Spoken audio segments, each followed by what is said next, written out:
आज 30 नवंबर 2024। आज हम फिर से पढ़ेंगे द हिंदू और हमारी फर्स्ट न्यूज़ आती है सिलिका माइनिंग पे।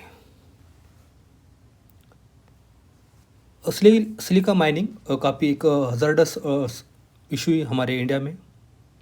तो जो नेशनल ग्रीन ट्रिब्यूनल है जिसको 2010 में बनाया गया था एनजीटी एक्ट के माध्यम से, उस एक्ट को और इस अथॉरिटी को, ट्रिब्यूनल को अब 2025 में 15 साल पूरे हो जाएंगे। तो डेफिनेटली यूपीएससी प्री में या मेंस में GS2 में वेरियस रेगुलेटरी बॉडीज़ उस पर क्वेश्चन पूछ सकती है। तो उन्होंने गाइडेंस डायरेक्शन दिया है सेंट्रल पोल्यूशन कंट्रोल बोर्ड को। सेंट्रल पोल्यूशन कंट्रोल बोर्ड ये भी एक प्री फैक्ट क्वेश्चन है कि किस एक्ट के अंडर ये बॉडी काम करती है, कब बनी थी, क्या फंक्शन इनका। अब तक 2-3 बार यूपीएससी ने पीटी में क्वेश्चन पूछे। तो एनजीटी ने डायरेक्ट किया सेंट्रल पोल्यूशन कंट्रोल बोर्ड को कि आप प्रिपेयर करिए एक पैन इंडिया गाइडलाइंस। किसके लिए? सिलिका सैंड माइनिंग के लिए और जो सिलिका वॉशिंग प्लांट है उनके लिए। जहाँ पे सिलिका सैंड को वॉशिंग किया जाता है, जिस प्लांट में किया जाता है, उसमें वहाँ पे उनसे जो इम्प्योरिटीज़ है या जो कंटेमिनेंट्स है सिलिका में से, उसको बाहर निकाला जाता है सिलिका सैंड में से। और जो दोनों प्रक्रिया है, माइनिंग करना और वॉशिंग करना, ये काफ़ी हेल्थ रिस्क देती है जो पीपल उन प्लांट में जॉब करते, काम करते, या फिर जो उस एरिया के रेसिडेंसी नियर बाय रहते हैं। साथ ही साथ एक ऑक्यूपेशनल लंग डिसीज नाम पे हो जाता है, उसका नाम है सिलिकोसिस। अब GS2 में हेल्थ के क्वेश्चन पूछ सकता है UPSC, what is occupational lung diseases. हमें हर तरह से सोचना चाहिए। तो इसमें आता है सिलिकोसिस, और ये एक लंग डिसीज है जो कॉज करता है इनहेलेशन ऑफ सिलिका डस्ट। जो वर्कर वहाँ पे मायने में काम करते हैं, मोस्टली उनको सिलिकोसिस लंग डिसीज हो जाता है, एक बड़ा हेल्थ हजार्ड है। तो एनजीटी ने कहा है कि आप स्टेप प्रोवाइड कीजिए, specialize health care facility surrounding में बनाए वहाँ पे जहाँ पे सिलिका माइनिंग का काम होता है। साथ ही साथ आप वहाँ पे मेडिकल इंफ्रास्ट्रक्चर बनाए जो प्रिवेंट करे और ट्रीटमेंट करे अफेक्टेड वर्कर्स का। अब चलते अगली इसकी तरफ। वन नेशन वन सब्सक्रिप्शन काफ़ी इंपॉर्टेंट आर्टिकल है, जिसकी मैंने शॉर्ट नोट बनाई है। One nation one subscription, ONOS। अभी क्या था, क्या प्रपोजल है, इसमें क्या ड्रॉबैक रहेंगे, हम सारा डिटेल 2 मिनट में समझ जाएंगे। इसको फर्स्ट टाइम प्रपोज किया था 5th जो ड्राफ्ट आया था national science technology and initiative policy 2020 में। क्योंकि जो रिसर्च जनरल आते हैं भारत में या दुनिया में, हम भारत की बात करेंगे, अगर कोई स्कॉलर या कोई पीपल जनरल आम आदमी उस रिसर्च पेपर को पढ़ना चाहता है तो उन्हें उस रिसर्च जनरल को कुछ पेमेंट करना पड़ेगा। In response to hefty fees research general charge किन के लिए? जो स्कॉलर है और हम जैसे आम आदमी के लिए, to access paper they publish. ये जो रेवेन्यू मॉडल काम करता है, हम समझेंगे ये मॉडल काम कैसे करता है। जनरल ले लेते हैं और पब्लिश करते हैं पेपर को। जो बड़े बड़े स्कॉलर होते हैं जो साइंस टेक में काम करते हैं, इकोनॉमिक फील्ड में, हेल्थ में, वो अपना पेपर यहाँ पब्लिश कर देते हैं। फिर जनरल वाले क्या करते हैं, उसी पेपर को किसी और को पढ़ना हो तो उसको फीस लगा देते हैं। और जो बाकी छोटे मोटे रिसर्च इंस्टीट्यूट है वो भी इन जनरल को सब्सक्राइब कर लेते हैं। तो वो क्या होता है, जो उनके स्कॉलर है तो उनके लाइब्रेरी में सारे पेपर को एक जगह पे पा सकते हैं। लेकिन हम देखते हैं कि जो फीस है इनकी, जो क्लेम चल रही है ओवर टाइम, मतलब बढ़ती चल रही है।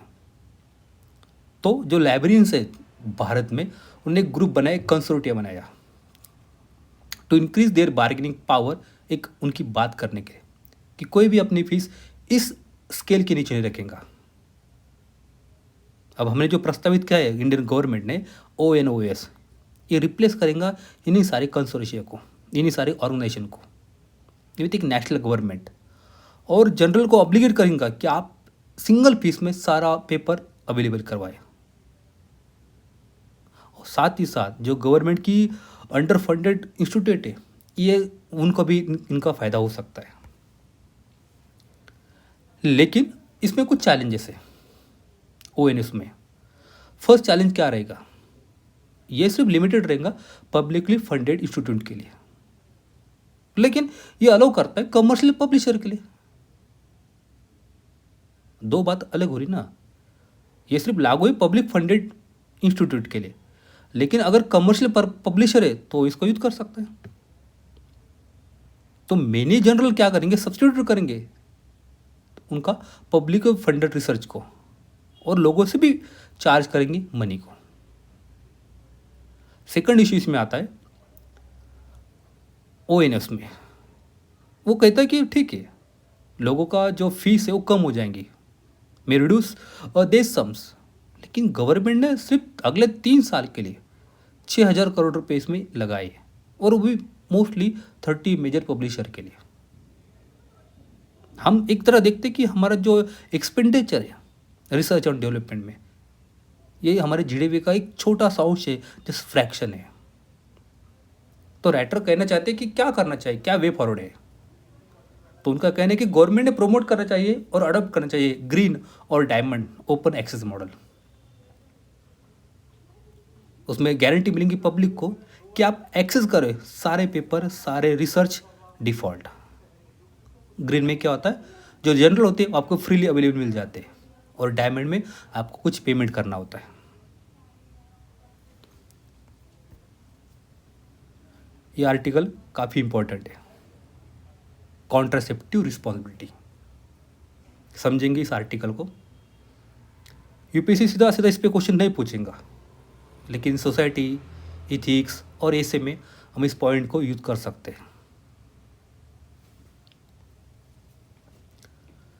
1952 में इंडिया ने शुरुआत की थी national program for family planning के लिए, जिसमें जो हमारा इनिशियल फोकस था वो था हमें इम्प्रूव करना था मैटरनल एंड चाइल्ड हेल्थ को। लेकिन बाद में हम देखते हैं कि हमारा टारगेट थोड़ा चेंज हो गया। हमारा फोकस अब रहेगा स्टेबलाइजिंग पॉपुलेशन को, हमें लोक संख्या को, हमारी पॉपुलेशन को स्टेबल करना है। इसमें कीवर्ड आता है वस्कोटॉमीज, मतलब पुरुष की नसबंदी कर देना। हम देखते कि 60 और 70 का जो दशक था, उसमें कम से कम 80% जो स्टेरिलाइजेशन हुआ था, टोटल 100 में से 80% मेल का था। लेकिन जो ये परसेंटेज है, ये सालों साल कम होते चल रहा है। कुछ उसके पीछे कुछ पॉलिसी फैक्टर है, बाकी भी फैक्टर हो सकते हैं।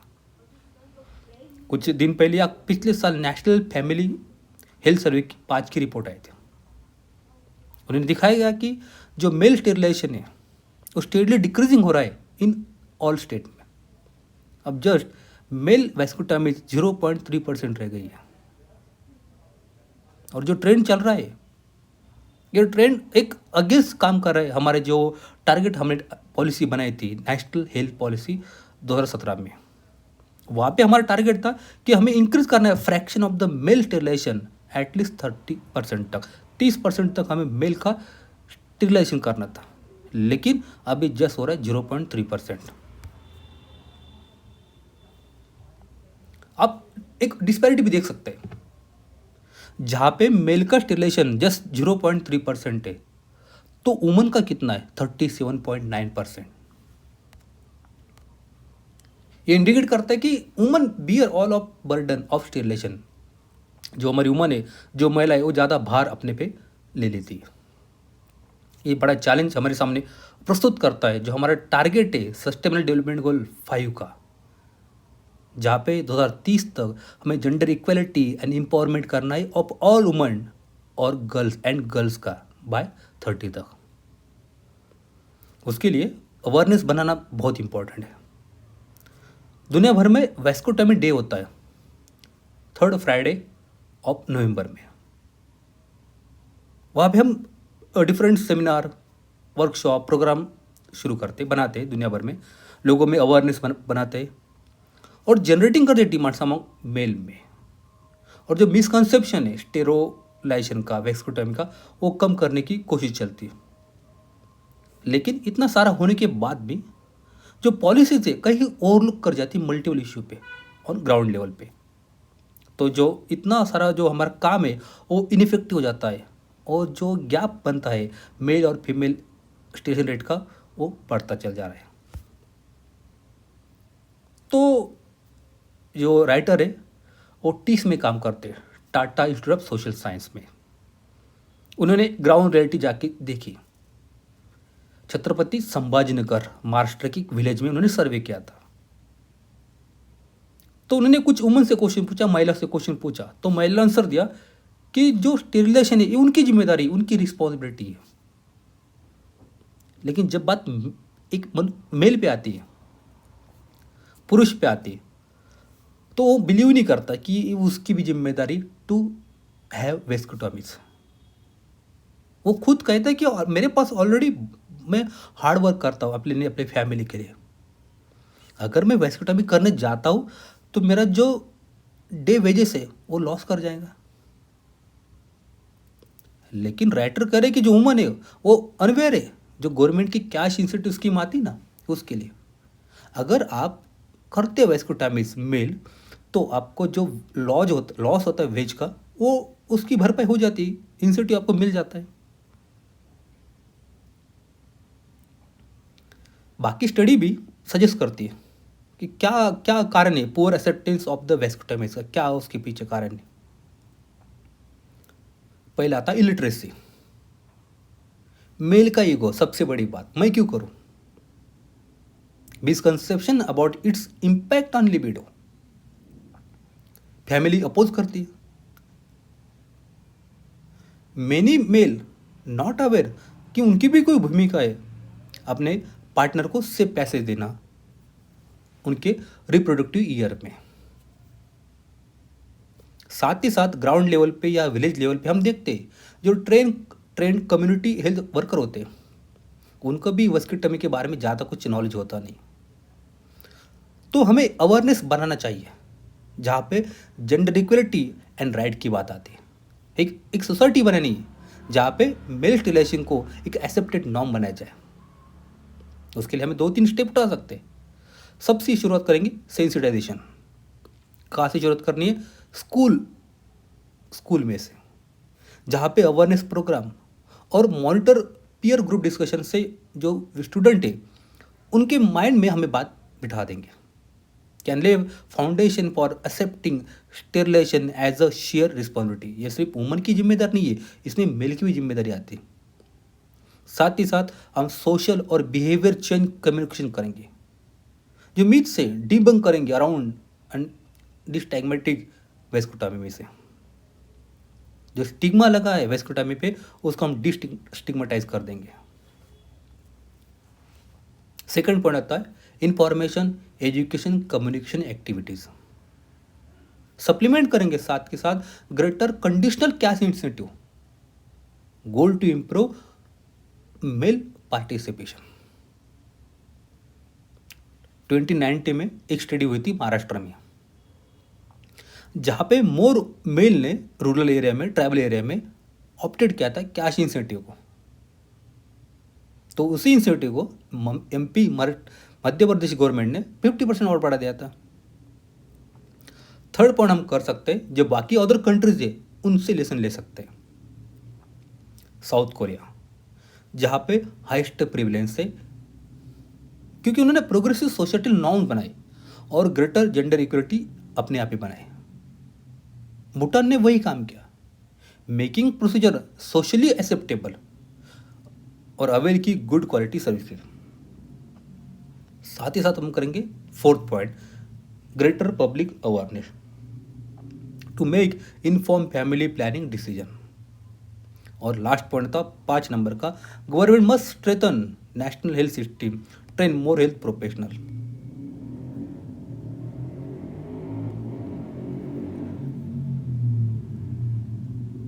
हमारी आखिरी न्यूज, आयुष्मान वय वंदना कार्ड्स। आयुष्मान वय वंदन कार्ड किन के लिए बनाया गया था?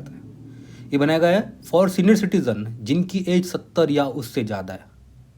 ये बनता है under prime minister Jan Arogya Yojana में, जहाँ पे आपको फ्री ट्रीटमेंट मिलेंगी। आपकी सोशियो इकोनॉमिक स्टेटस कोई भी हो, आपको फ्री में ट्रीटमेंट मिलेगी। जो हमारे सीनियर सिटीजन है जिनकी एज 70 या उसके अबव है, ये कार्ड अंडर आता है minister of health and family welfare के। Thank you.